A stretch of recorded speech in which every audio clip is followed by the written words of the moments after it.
Okay, this is my Polini Thor 250. This motor is suspect in the sense that I'm thinking that the decompression port is stuffed because of carbon. Because the self-starter works fine when the motor is hot, but when it's cold it's not. And on the pull, on the flash starter, it's also quite difficult. So I'm going to rip this apart and let's see what's happening. I've already taken off the carburetor and the exhaust. Obviously this is water cooled, so I need to somehow get rid of the water. I cannot see a hole here or something. Perhaps there is something that I'm missing. Maybe I must take off this, but then a gasket will be stuffed. I don't want to mess there. But let me see. Okay, I've removed all the air pipes from the head and the cylinder. I've also removed this mounting, and this is a bit sketchy because now it is dangling from those at the bottom there. There are two there, but it's there. It's a rubber coupler. It's a bit sketchy, but it's okay. I'm going to remove this now, and I'm going to remove this temperature sensor, and then I'm going to have this removed. Yes, that's necessary. And then I'm going to have this nut removed to get the head lifted and the barrel lifted from the block.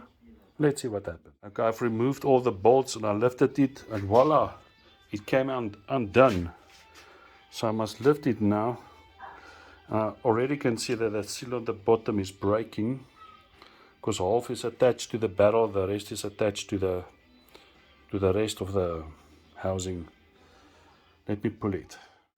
Okay, the piston itself has got some carbon on, but it doesn't look too bad for me. I don't want to fiddle too much because the carbon will go now inside the motor. I want to take off those clips, remove the piston, clean it up, and then I'm going to also remove the small end there and replace it with a new small end bearing. And the gadget pin will be put back, and Bob's your uncle. The piston will be fine. I just need to see if this piston has got orientation. I'm looking for a number or a punch somewhere. I'm going to look for that. Now this is the head and the barrel, and I must say it looks superb to me. Yeah. So it's not undone. I'm thinking perhaps behind this, I think it's a thermostat. Yeah. There might be, oh, there is a screw. I can see it now. Maybe that's holding it. Let me check out. Okay, I was hoping to see something worse, but maybe see better. That is the compression hole in question. So I'm going to put a drill bit down there and see whether it's blocked or not. But look at this head.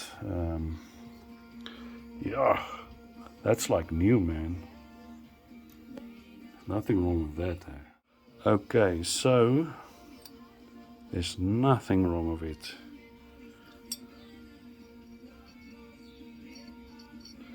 Shit. So that is fine. So I've just wasted a little bit of money there. But now I've got peace of mind. Then I can replace everything. Then I know this motor is as new. Okay, I've spoken to Gary Proctor. This piston does have a mark here on the exhaust side. The exhaust is this side. So it's probably carboned up now. I cannot see it. But there's definitely an orientation on this piston. So I will look for it when I remove it, when I clean it up, just to make sure it's right way around. So I'm going to remove those clips there.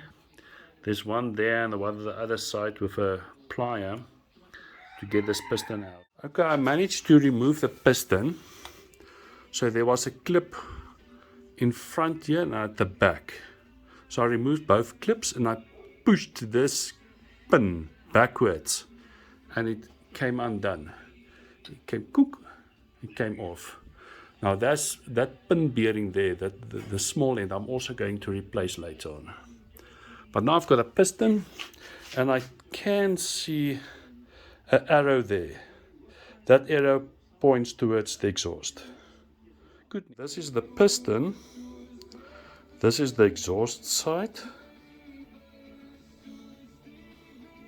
And that's the other side.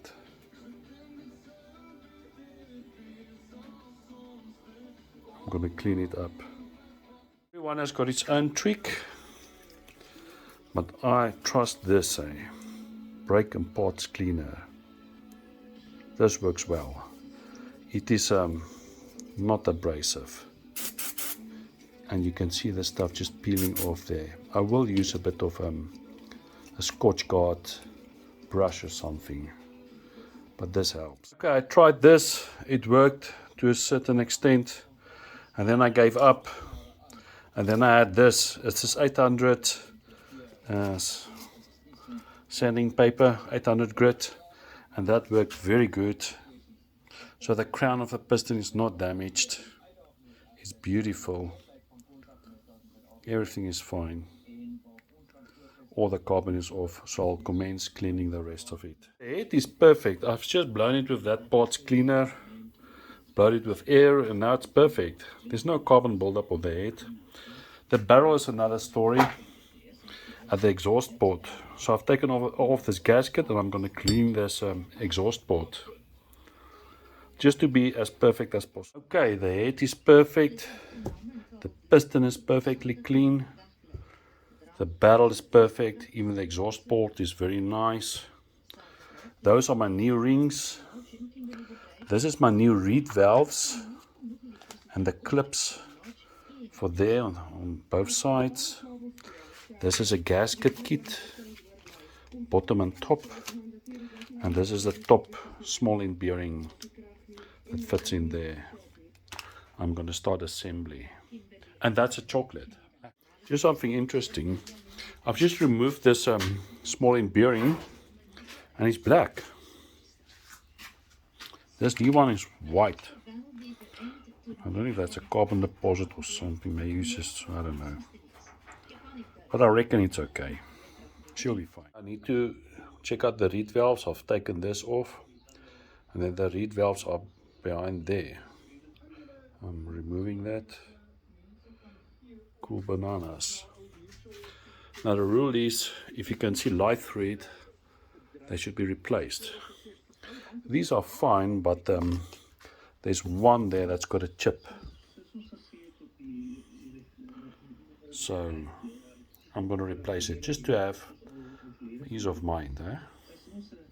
Lekker. Okay, so I'm about to replace this one bank. So there's a retaining plate there. Those are my new reed valves. I'm going to place them there. I'm going to put this back, but I just want to say something else. This bluish liquid is Loctite that I'm applying on those screws, because those screws are situated on the inside of the motor. I don't want them to become loose. So I'm just applying a drop on each screw of Loctite when I'm tightening that there. Okay, just a word of caution when replacing these reed valves. The one I've inserted, and I noticed that it's lifting up there. It didn't close up. I turned it around, and sure enough, it fitted. It was closing. So maybe these reed valves do have an upside down and a right way around. Also, these plates, the bended side must be towards the back, because that presses there, and the whole front row presses the reed valves flat against that face there. So my reed valves now are replaced, and they are perfect. Okay, this piston is prepared. It's clean from carbon, and I've installed new rings. Now these rings you cannot just install. There are pins. There's a pin at the bottom one, and there's a pin at the top one. There you can see the pin. So the ring just squishes, and it fits on that pin, and that bottom one also. And also the ring has got an orientation. If you buy it new, there's a marking on top that says N for November. That must face upwards. Okay. This gasket also has orientation. There's a portion on the inside that's elevated. Now that elevation should show upwards. And this point here shows towards the exhaust port.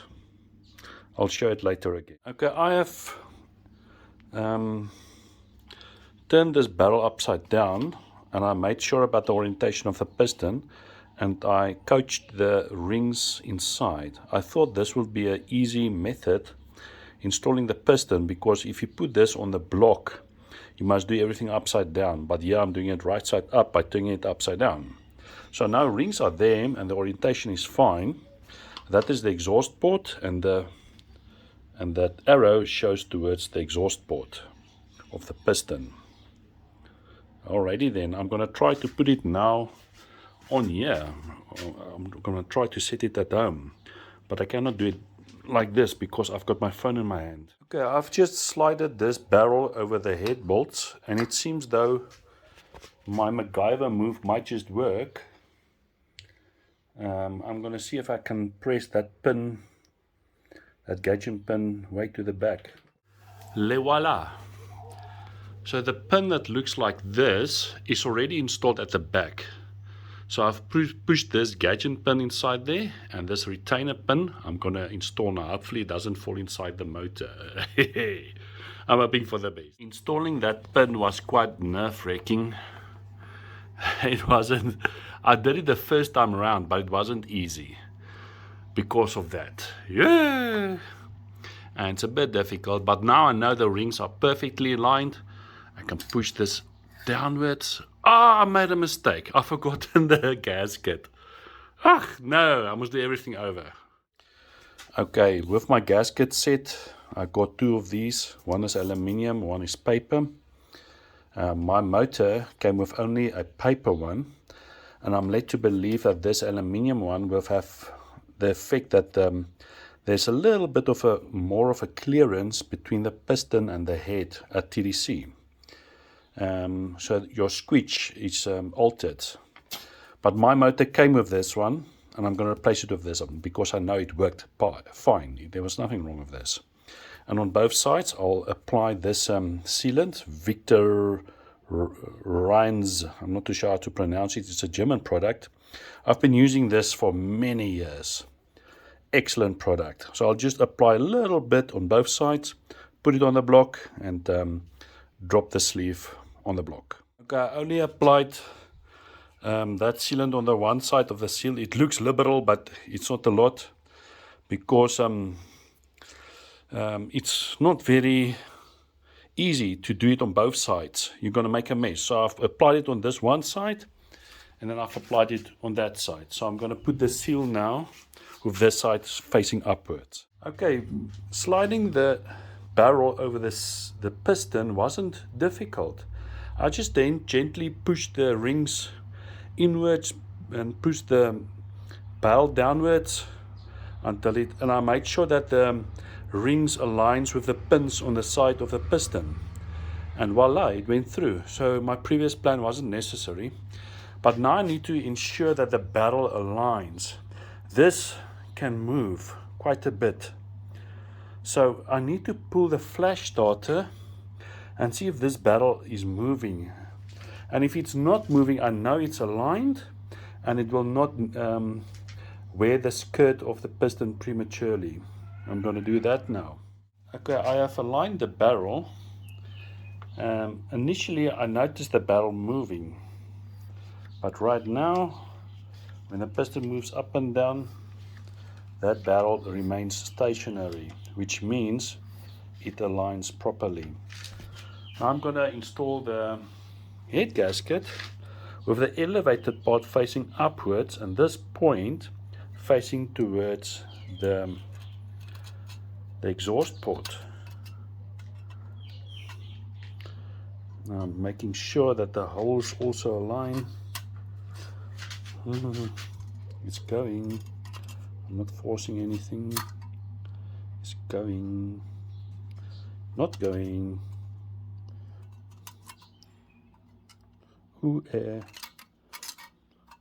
Voila. That elevation is facing upwards, and that's it. Now I can put my head on. The head is on. These main head bolts, the 4 of them, needs to be torqued at 18 Newton meters, and these small ones at 12. There's one inside there that also gets in there, and it's the shorter bolt. So there are 3 longer ones and the shorter one that gets in there. I'm going to do that. Okay, it seems though there's a misalignment. These nuts wouldn't catch thread. I don't know what the heck. Must the head now also align or what? This is my frustrating. So I'll have to loosen now this again. Yeah. Okay, I've loosened the head bolts, and sure enough, these nuts now went in. That's a 8mm socket. But this one on the inside, I'm scared of the nut falling inside when I'm trying to tighten it. So what I thought was using this magnetic gadget that I've got and screw it until it catches thread, and then I'll tighten it with a spanner. I've done quite a bit of work since my last clip. The head is up, carb is up, that everything is torqued. I'll start adding coolant. This pipe was not connected. I lifted it up, and I've added coolant, and the coolant started coming out there, and then I've coupled this pipe, so it's still not full. It's not even blade, but I'm going to add distilled water. So that is just a local brand antifreeze, but I'm not adding only antifreeze. It's not recommended.